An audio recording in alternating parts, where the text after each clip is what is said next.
Medications for opioid use disorders in correctional settings. Shifting the paradigm, creating a balanced correctional and rehabilitative approach.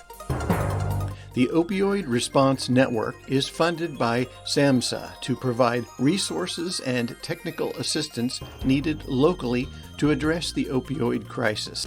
This video is part of a series to provide guidance on the implementation of medications for opioid use disorder in correctional facilities.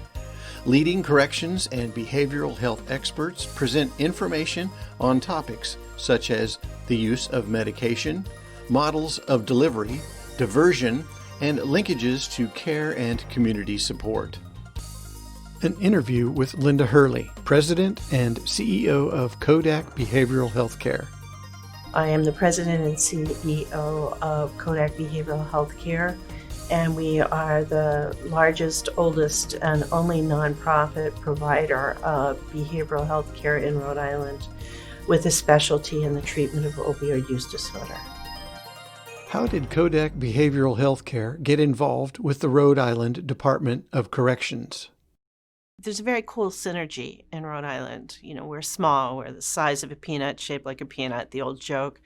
But CODAC Behavioral Healthcare started recognizing the relationship between substance use disorder and behaviors that would connect individuals to corrections and justice systems. We have a history of collaboration. It's actually part of our mission is to enhance services through collaboration and enhancing existing opportunities.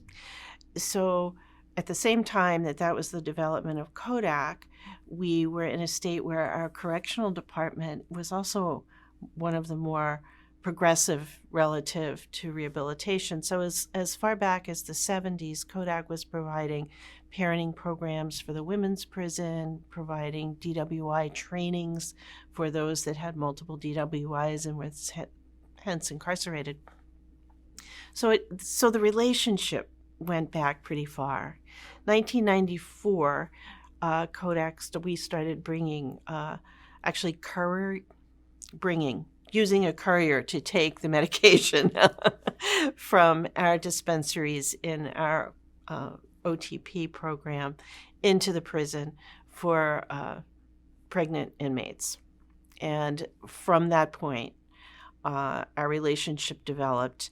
And again, I have to speak to the remarkably progressive philosophy and foundation of Rhode Island Department of Corrections. So between 1994 and 2002, we started increasing the populations for whom the medication would be delivered and provided, and the treatment associated with it, counseling and discharge planning, etc. So we went from having methadone to one population to having it for a number of populations. And in 2002, with the advent of buprenorphine being available, we started to introduce buprenorphine.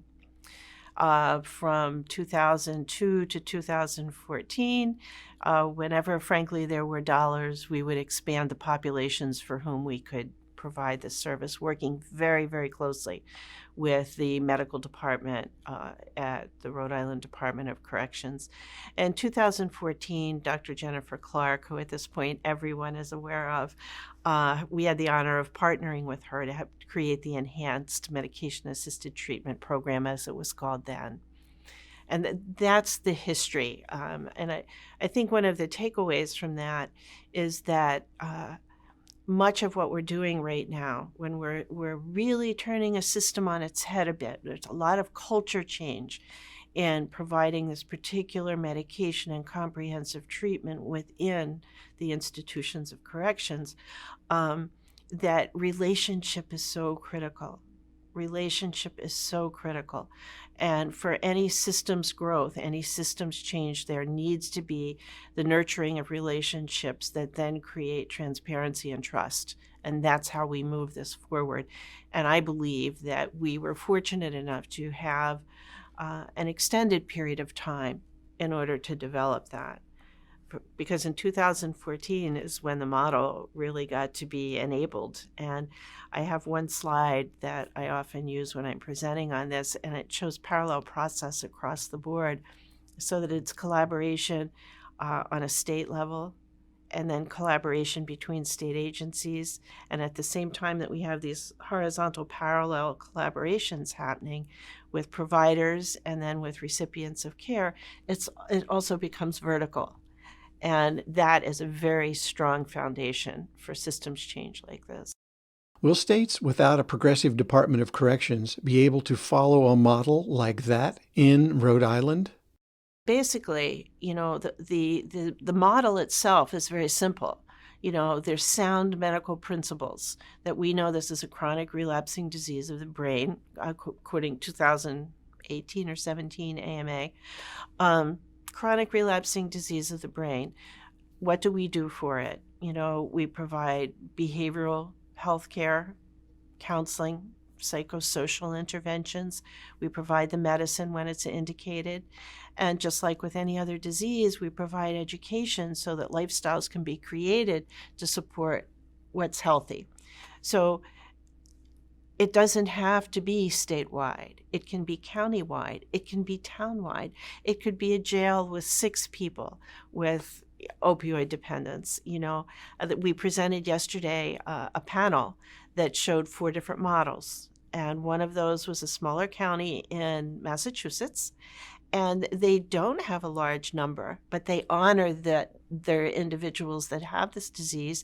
And they actually take those 4 or 6 people out to an opioid treatment center to get their medicine and bring them back.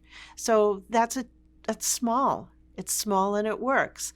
Or you can have a system that has, 22,000 people in it, and you break it into smaller units.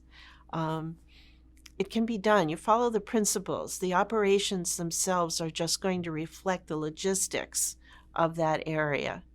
And then there's a panel discussion right now on systems change, how you get buy-in. And that's there's workbooks everywhere. This is what you have to do. Relationships, trust. What role does CODAC Behavioral Health play in the continuation of treatment at reentry?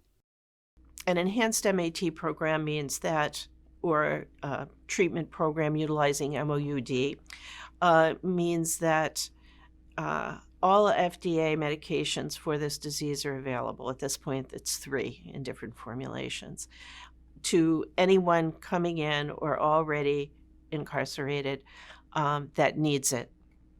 Okay. And along with the behavioral health care components. That's it. All that efficient, effective care is not going to have the results we need, not just want, but need, if there isn't an overused word, but an important one, seamless transition into aftercare upon reentry. So what we do in Rhode Island, CODAC is fortunate enough to have, I believe we now have 8 sites in Rhode Island. And one of our deliverables to the Department of Corrections is that we simply, when the individual leaves, a lot of time we provide the opportunity for transportation through some other grant projects, and someone gets to their treatment the very next day, and that's what needs to happen. Now, the 9 sites, there's lots more towns and cities in Rhode Island than 9, excuse me. So what we will do is say, we bring you in and then we help facilitate getting you to the provider or the community of your choice. That's critical. And the wraparound services are then critical because over and over we hear that what is most important when people get out is they need a place to live and they would love to have a job that matters. Not just a job, but a career path that reflects my sense of value. So it's a full continuum, but the reentry component is part of an enhanced MAT, because if you're just looking at what's inside, there's no way to sustain it, and you're looking at the most vulnerable population without supports. Since the peak of the opioid crisis, Have you seen a change in the number of individuals you serve? We continue to see a slow increase. What does that mean? It could be availability of the product. It could be that more and more treatment is available, so more and more people with an existing disorder are seeking treatment. We really don't know, but we are not seeing a decrease yet. In terms of overdose death, we are definitely, in this particular population, we have seen a significant death. Back in 2015, the Governor's Intervention and Overdose Prevention Task Force recognized the population of those that had recently been incarcerated as the most at-risk population in the state. 24% of the deaths in 2015, I believe, 25% were people that had been recently incarcerated. So we know that overdose death is 127 times more likely for someone that's just left the prison than average population. So we know it's a very vulnerable, very high-risk population. And although the numbers, weren't in the hundreds, we certainly saw a decrease within 1 year of the provision of this in overdose death, which not only, actually, I think I've seen it quoted as to 61 and 65% decrease in overdose death in this population upon reentry. That's astounding. That's life, and that then also impacts in many ways the overall state decrease, not just numerically, but there are fewer people buying and selling, fewer families impacted by, mom, dad, daughter, son, leaving prison and resuming, the activities associated with their disease. Do you think that individuals see the success of their peers as inspiration to seek treatment? It could very well be. I mean, there's so many variables. I spent a great deal of time recently with some researchers and people who do data analytics, and I just kept coming back to that. All I have for you is anecdotal. We have some numbers. I know how the increase in folks coming into care. I see the differences in substances, uptick in fentanyl, nothing new. But it's absolutely, it's that soft relationship community piece that's changing, and even when you look at not just the public health issues of the opioid epidemic, but the associated uptick we're seeing in hepatitis C and HIV, we know that the folks that are actively involved in supporting their disease are the primary transmitters in our community. So when they heal, and they start to heal from the disease and they're no longer utilizing or engaging in behaviors that result in transmission of these infectious diseases, the ripple effect is just amazing. Technical assistance is available to support the evidence-based prevention, treatment, and recovery of opioid use disorder. To request technical assistance, visit opioidresponsenetwork.org.